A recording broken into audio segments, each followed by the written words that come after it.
Halo pemirsa GPR TV dari Sabang sampai Merauke, dari Miangas hingga Pulau Rote. Bertemu lagi bersama saya Bilki Sabila dalam program Kominfo Newsroom.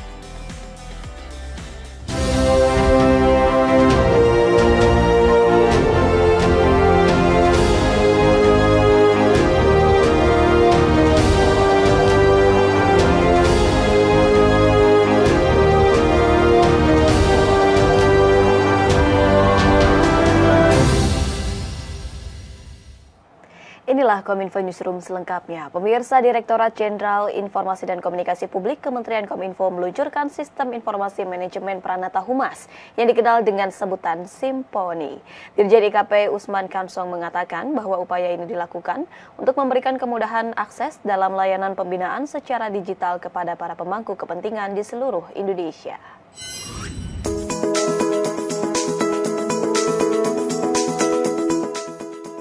Kementerian Komunikasi dan Informatika terus berupaya mewujudkan sistem pemerintahan berbasis elektronik yang terintegrasi dan efisien untuk mempercepat tugas-tugas pelayanan. Untuk mendukung hal tersebut, Direktorat Jenderal Informasi dan Komunikasi Publik Kementerian Kominfo meluncurkan Sistem Informasi Manajemen Pranata Humas yang profesional dan inovatif atau disingkat dengan Simponi pada Kamis 9 Maret 2023. Direktur Jenderal Informasi dan Komunikasi Publik Kementerian Kominfo Usman Kansong dalam sambutannya menyatakan bahwa upaya ini dilakukan untuk memberikan kemudahan akses dalam layanan pembinaan secara digital, yakni kepada para pemangku kepentingan yang tersebar di seluruh Indonesia. Adapun Simponi ini merupakan aplikasi yang berfungsi sebagai manajemen sistem informasi terkait jabatan fungsional Pranata Humas pada setiap instansi dan kementerian lembaga. Usman juga mengungkapkan kemudahan yang ditawarkan Simponi adalah terintegrasinya layanan pembinaan jabatan fungsional Pranata Humas ke dalam satu sistem yang sama. Sesuai dengan namanya, Simponi kedepannya diharapkan dapat menghasilkan alur kerja antar lembaga yang harmonis dan terorkestrasi dengan manis, dan mengajak para pemangku kepentingan untuk segera bermigrasi sebelum tahun 2025 mendatang. Layanan Simponi siap untuk diluncurkan hari ini.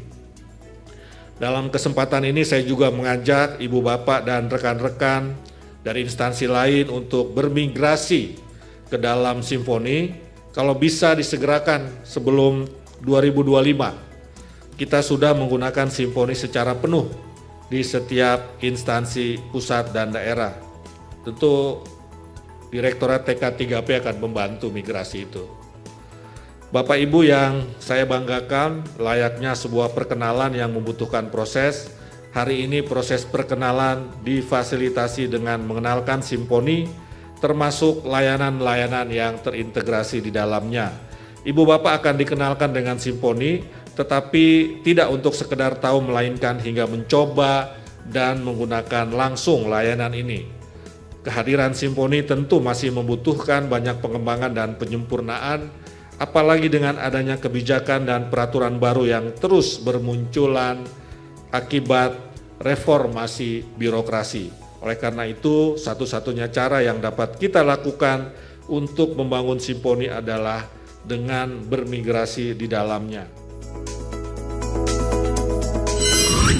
Sementara itu pemirsa, Menko Polhukam Mahfud MD mengungkapkan laporan yang diduga pencucian uang senilai 300 triliun rupiah di lingkungan Kementerian Keuangan.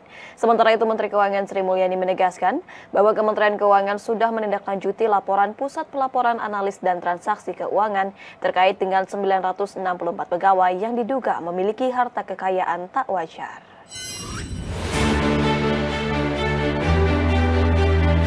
Dalam konferensi pers Menteri Keuangan dan Menko Polhukam terkait temuan PPATK di Gedung Kementerian Keuangan Jakarta, Menteri Koordinator Bidang Politik Hukum dan Keamanan Menko Polhukam Mahfud MD menegaskan, laporan dugaan transaksi mencurigakan sebesar 300 triliun rupiah dari Pusat Pelaporan dan Analis Transaksi Keuangan di Kementerian Keuangan bukanlah korupsi, melainkan tindak pidana pencucian uang.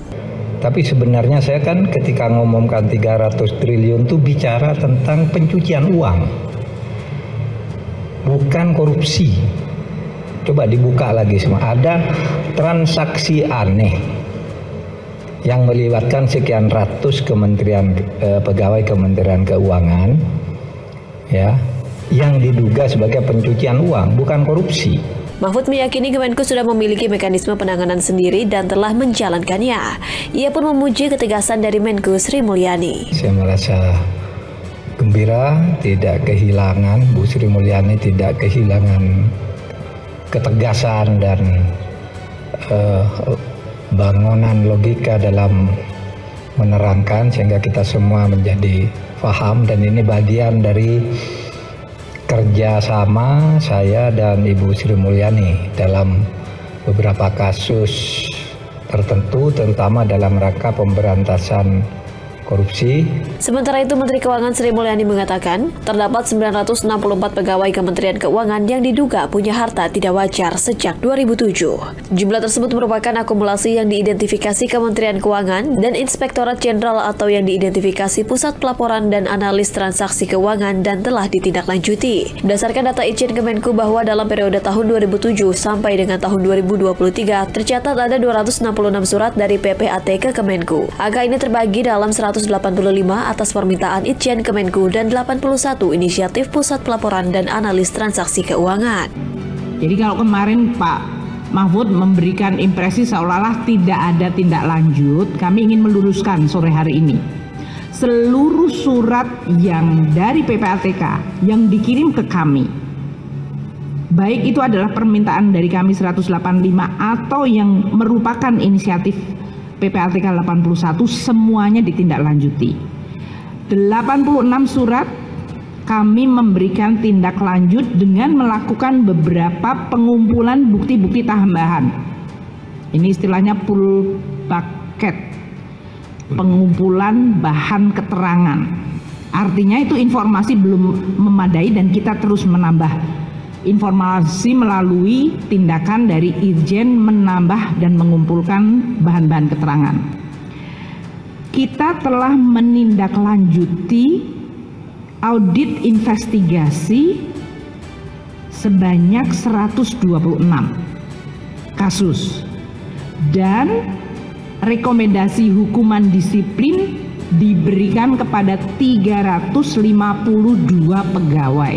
Menku Sri Mulyani menambahkan bahwa Kemenku menggunakan hukuman disiplin yang mengacu kepada Undang-Undang ASN, PP dan Peraturan Pemerintah ASN, yaitu PP nomor 94 tahun 2021 tentang disiplin ASN. Selain itu, untuk kasus-kasus tertentu yang melewati batas kewenangan Kemenku, pihaknya telah menyerahkan kepada aparat penegak hukum.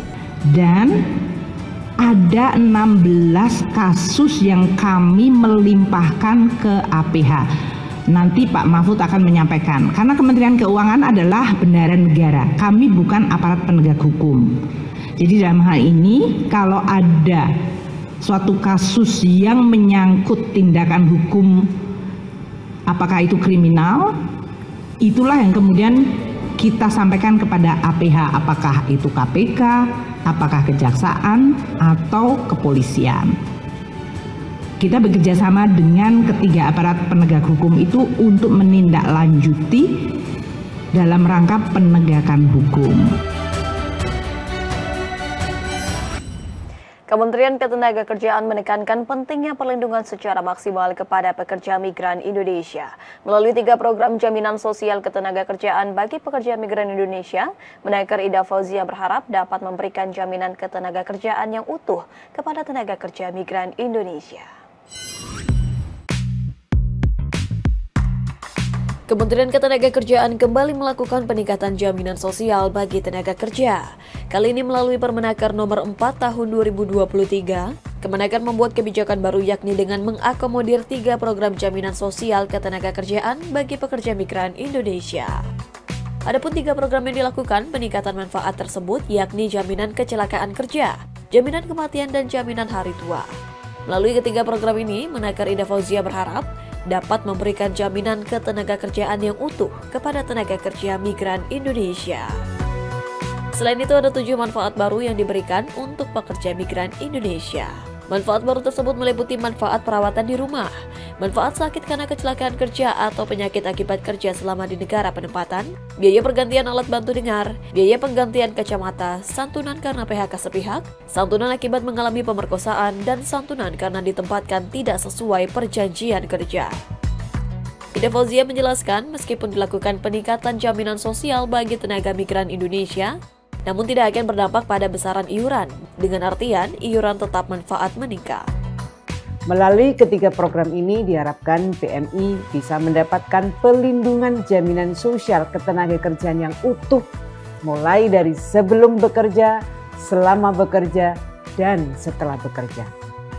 Substansi Permenaker nomor 4 tahun 2023 disusun sesuai dengan kondisi yang sering dihadapi PMI, penyesuaian manfaat dengan PP 82 2019, dan mempertimbangkan masukan-masukan dari kementerian lembaga terkait, organisasi pemerhati PMI dan perusahaan penempatan PMI, serta stakeholders lainnya.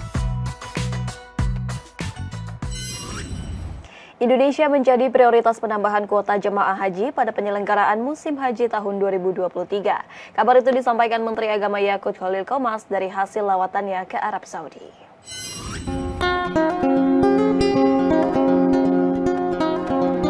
Menteri Agama Yakut Khalil Qomas dalam keterangan tertulis menyebutkan bahwa Menteri Haji dan Umroh Arab Saudi Taufik F. Al-Rabiah akan memprioritaskan Indonesia untuk mendapat tambahan kuota jamaah calon haji.